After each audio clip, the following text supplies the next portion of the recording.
ACL के लिए दुनिया में या फिर इंडिया में सबसे एडवांस सर्जरी क्या है? एसीएल एक लिगामेंट है जो घुटने के अंदर रहता है, जो टिबिया और फीमर में जुड़ा हुआ रहता है। और ACL it's a sports injury. आप जब खेलते हो, सीढ़ियाँ चलते हो और अगर आपका पैर ट्विस्ट होता है तब आपका एसीएल टियर होता है। और एसीएल टियर होने से आपको क्या होता है, आपका घुटना लॉक होता है, आपको घुटने में दर्द होता है या फिर चलने में, सीढ़ियाँ चढ़ने उतरते में आपका घुटना लपक जाता है या फिर गिव अवे होता है। या फिर आप जो स्पोर्ट्स एक्टिविटी खेलते हो, जैसे फुटबॉल हो, क्रिकेट हो, ये आप खेल नहीं सकते। तो एसीएल रिकंस्ट्रक्शन में यूजुअली 4 टेंडन इस्तेमाल किए जाते हैं। पहला टेंडन रहता है हैमस्ट्रिंग, जो हम काफ़ी सालों से इस्तेमाल करते आ रहे हैं। दूसरा टेंडन है पेरोनियस लॉन्गस है, एंकल की, वहाँ पे हम इस्तेमाल कर सकते हैं। तीसरा है पटेला के आगे का है बोन पटेला टेंडन, और वो चौथा है जिसे हम क्वाड्रिसेप्स टेंडन कहते हैं। तो अभी स्पोर्ट्स पर्सन में जो जो सबसे स्ट्रॉन्ग और दुनिया में जो लेटेस्ट स्टडीज़ है, जिसमें कहते हैं कि कौन-सा टेंडन इस्तेमाल करना चाहिए। हैमस्ट्रिंग का टेंडन यूजुअली चाहे उसको 4 फोल्ड या 6 फोल्ड बनाया है तो वो भी अच्छे तरीके से लॉन्ग लास्टिंग कर सकता है। बट अगर हम पटेला टेंडन और क्वाड्रिसेप्स टेंडन, ये स्पोर्ट्स पर्सन में बहुत अच्छे से है। पटेला टेंडन में जिसमें हम पटेला का बोन प्लग और टिबिया का थोड़ा-सा बोन प्लग और बीच में का टेंडन लेते हैं और उसमें हम बोन पटेला टेंडन बोन से रिकंस्ट्रक्ट करते हैं।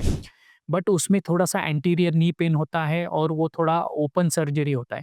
बट अगर लेटेस्ट जो क्वाड्रिसेप्स टेंडन है, जिसे हम क्वाड कटर इंस्ट्रूमेंट कहते हैं, इंस्ट्रूमेंट सेट है, वो क्वाड्रिसेप्स टेंडन से अगर हम करते हैं, तो आपका टाका भी कम आता है, वो दूरबीन से होता है और आपको टेंडन भी बड़ा मिलता है। और उसका रिकंस्ट्रक्ट करने के लिए, मतलब फीमर में और टिबिया में छेद करने के लिए हम स्पेशल इंस्ट्रूमेंट का इस्तेमाल करते हैं, फ्लिप कटर। वो फ्लिप कटर से क्या होता है, आपका जो बोन है ना, वो भी कम कट होता है और आपका जो बोन पेन है ना, वो भी कम होता है। और आपके दोनों साइड में उसको जो है, दोनों साइड में आपको एडजस्टेबल एंडो बटन आते हैं। इंडिया में बहुत सारे एंडो बटन्स अवेलेबल है, बट जो लेटेस्ट है और जो आपको पर्टिकुलरली क्वाड्रिसेप्स टेंडन में इस्तेमाल करते हैं, वो एडजस्टेबल एंडो बटन का इस्तेमाल करना ज़रूरी होता है। तो एडजस्टेबल एंडो बटन फीमर के साइड में भी आता है और एडजस्टेबल एंडो बटन टिबिया के साइड में भी आता है। तो उसके वजह से आपका जो क्वाड्रिसेप्स टेंडन को जो स्ट्रेंथ है, वो बहुत अच्छे से मिलता है।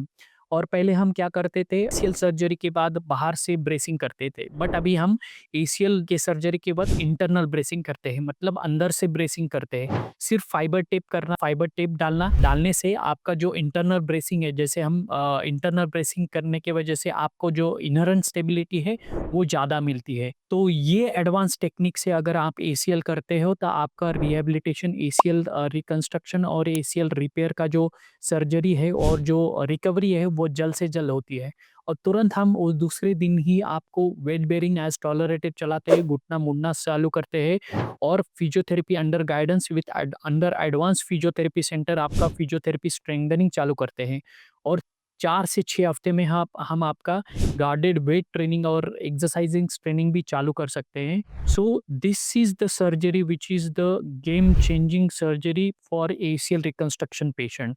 और बहुत सारी बार अपन स्पोर्ट्स इंजरी में बहुत सारे पेशेंट को एसीएल तो हम करते हैं, बट एक इम्पॉर्टेंट लिगामेंट रहता है जिसे एएलएल कहते हैं, एंटीरियर लैटरल लिगामेंट कहते हैं।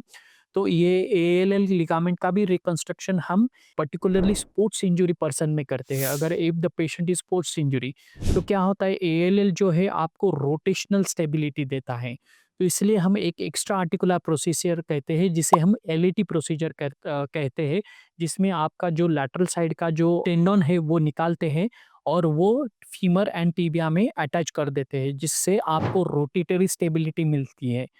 So, advanced treatment for particularly for ACL ligament injury for the sports person is ACL reconstruction along with the LET procedure. I hope this is clear.